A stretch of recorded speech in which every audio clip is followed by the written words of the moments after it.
Saya tidak bertemu di Wakatobi.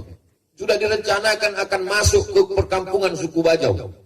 Tidak jadi masuk. Kenapa? Kita batalkan Ustaz. Karena masyarakat sudah berkerumun. Nanti bisa kena pasal keramaian. Tidak jadi masuk. Dalam hati saya, tak jadi saya berjumpa dengan. Lama saya mengimpikan ingin berjumpa dengan saudaraku dari suku Bajau. Wassalatu wassalamu ala Rasulillah wa ala alihi wa sahbihi wa man tabi'ahu wa mawalah. Poin yang kedua, bahwa setelah saya sampai kemari diajak berputar di atas. Selama ini saya tahu berputar di awal pertemuan perjalanan, awal kedatangan berputar itu cuma tawaf kudum di Makkah. Ternyata di Maratua dibawa kita berputar sekali naik pesawat. Saya tanya ke teman di sebelah, itu kan airportnya di sana. Kita mutar dulu. Nampak pulau yang cantik, keliling hijau. Di sampingnya ada lautan yang membiru, tapi di tengah ini lautan yang sebenarnya tidak terlalu dalam, hijau-hijau muda. Dalam hati saya terlintas, ini jangan-jangan airnya tidak asin ini. Tapi saya mau bertanya, segan. Masa profesor bertanya? Saya diam aja. Tapi akhirnya dijawab sendiri oleh bapak-bapak, ibu bupati mengatakan tadi beramai-ramai mengatakan itu di sana ada di tengah lautan tapi airnya payau. Payau di kampung saya itu tidak asin dan seperti agak daerah Zam-Zam. Lalu kemudian di sana ada ubur-ubur yang di dunia ini cuma ada dua. Satu di entah di mana, yang satu lagi ada di Pulau Maratua. Masya Allah, tabarakallah. Cerita itu sebenarnya rasa-rasanya ingin menunda perjalanan pulang besok saya. Karena besok pagi tak mungkin lagi saya sempat melihat ubur-ubur itu. Tapi yang namanya survei tentu tak bisa lama-lama. Saudaraku yang dimuliakan Allah Subhanahu wa taala, apa maknanya? Diperlihatkan dari atas. Padahal tadi ketika di meja makan di rumah Ibu Bupati bersama Bapak Wakil Bupati, ketika kami tanya-tanya, di mana cantiknya Pulau Maratua itu? Biarlah alam yang bercerita. Biarlah nanti alam menceritakan dirinya. Rupanya demikian. Masyarakat Pulau Maratua, seluruh jajaran Kabupaten Berau tidak ingin mengumbar cerita, mengumbar janji, tidak mau bercerita ini cantik, ini bagus. Cukup kau lihat saja sendiri Abdul Somad, kemana-mana kami pergi seperti menengok kucing. Luar biasa. Dari mulai atas sampai ke bawah, sampai masuk ke dalam. Berapa penduduk kita Pak Camat? Sekitar 3.000-an orang. Masya Allah, tabarakallah. Sukunya terdiri daripada suku apa ini Pak Camat? Suku Bajau. Oh, yang menyelam bisa tidak pakai alat itu? Iya, itulah dia. Tapi kemarin kami di Wakatobi hampir masuk ke kampung mereka. Ada di sana di Sulawesi. Iya, karena suku ini menyebar di lautan-lautan. Masya Allah, tabarakallah. Saya tidak bertemu di Wakatobi. Sudah direncanakan akan masuk ke perkampungan suku Bajau. Tidak jadi masuk. Kenapa? Kita batalkan Ustaz. Karena masyarakat sudah berkerumun. Nanti bisa kena pasal keramaian. Tidak jadi masuk. Dalam hati saya, tak jadi saya berjumpa dengan. Lama saya mengimpikan ingin berjumpa dengan saudaraku dari suku Bajau. Karena saya lihat video di YouTube. Mereka katanya bisa menyelam. Katanya mereka hidup di tengah lautan. Saya tonton berkali-kali ingin bertemu. Rupanya Allah Ta'ala ingin membalas. Kau tidak kupertemukan di kampung mereka di tengah laut. Di pulaunya sekalian. Sampai hari ini. Ketemu dengan Bapak Ibu yang dimuliakan Allah Subhanahu wa taala. Tidak hanya melihat matahari di atas, sampai matahari tenggelam kami perhatikan. Lama tadi kami setelah snorkeling melihat matahari tenggelam. Kenapa Ustaz tunggu matahari tenggelam? Karena kalau tidak tenggelam tak jelas di kamera. Kita tidak ingin hanya sekedar cerita sunset, sunrise kata orang, untuk melihat secara nyata. Nampak ikan-ikan yang selama ini ikan ini kita tahu hanya di tempat saya ikan ini Bapak Ibu matinya itu bisa sampai 5 kali. Sekali di sampan, 2 kali di kulkas, 3 kali di kuali. Dipanaskan 2 kali. Tapi ternyata di pulau ini mati ikan cuma sekali dan itu pun baru mati. Masya Allah, tabarakallah. Makan malam ini di atas meja makan. Gelap sekali. Begitu lampu terang, rupanya ikan itu memang hitam. Dan saya memang suka ikan kering. Saya kalau beli ikan panggang, saya suruh belah. Untuk dapat ikan laut, bagi kami yang orang darat, Bapak Ibu kalau lihat Pulau Sumatera, di atas Aceh, di bawah Aceh Sumatera Utara Medan, di bawah Sumatera Utara Riau, di bawah Riau itu Jambi, Palembang, lalu kemudian di bawahnya sekali Lampung, maka kami di jantung Sumatera, pas di tengahnya. Di tengah. Jadi saya kalau mau melihat laut, ke kanan mesti naik mobil 7 jam ke Tembilahan Indragiri Hilir. Kalau mau ke kiri, mesti naik mobil lagi 9 sampai 10 jam untuk sampai ke Pantai Padang. Kalau mau naik perahu dari Sungai Siak sampai ke tepi lautan 5 jam. Tambah lagi 2 jam baru sampai ke Malaka. Orang kami lebih dekat ke Malaka daripada ke Jakarta. Tapi tetap untuk ke laut itu jauh. Tapi begitu di sini, buka mata, nampaklah laut. Maka ini nikmat yang luar biasa. Ini adalah sorga yang diturunkan Allah Subhanahu wa Ta'ala di dunia. Surga digambarkan jannatin, ada taman, tajri min tahtihal anhar. Di taman-taman itu di bawah mengalir air-air yang indah, yang cantik. Maka Masya Allah, tabarakallah. Saudara-saudaraku yang ada di Pulau Maratua, nikmat Allah yang besar ini mesti kita jaga.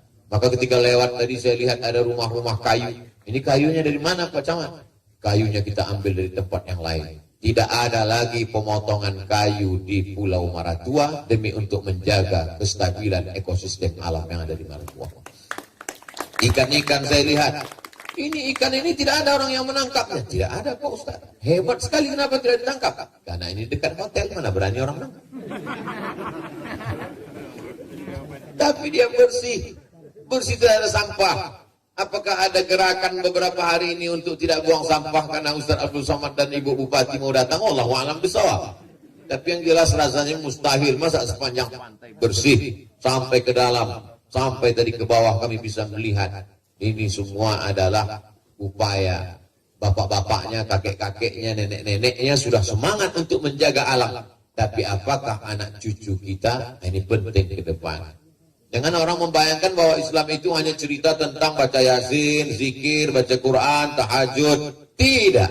Islam itu adalah ajaran menjaga alam semesta. Man qata'a sidratan, siapa yang memotong sebatang pohon sidir, sawwaballahu ra'sahu binnar, disungkurkan kepalanya dalam api neraka. Sebatang pohon dia tebang, tidak ada tujuan lain, hanya untuk menghancurkan alam, disungkurkan kepalanya dalam api neraka.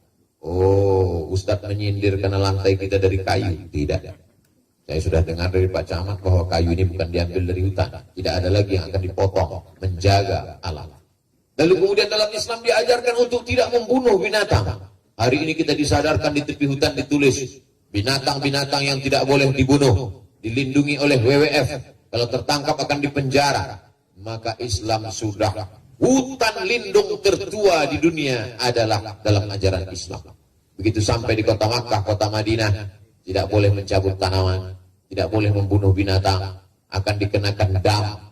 Dam artinya menumpahkan darah. Menumpahkan darah mesti potong kambing. Maka ini luar biasa. Ketika saya membawa jamaah umroh kalian ingat larangan-larangan ihram. Jangan sampai membunuh binatang, jangan sampai mencabut tanaman, nanti akan membayar. Jangan sampai, apiklah kita mengasih tahu karena sebagai pembimbing ibadah. Begitu sudah sampai ke hotel, belum lagi tawaf sa'i dan umroh ke Masjidil Haram, tiba-tiba jamaah sudah membuka pakaiannya. Yang ibu-ibu lupa pakai helm, langsung ngambil nasi kotak. Begitu saya lihat, kenapa buka pakaian? Kenapa kalian pakai jaket? Kenapa pakai peci yang laki-laki? Ini kan belum selesai lagi tawaf dan sa'i. Jadi gimana Pak Ustaz? Denda, kasih makan fakir miskin.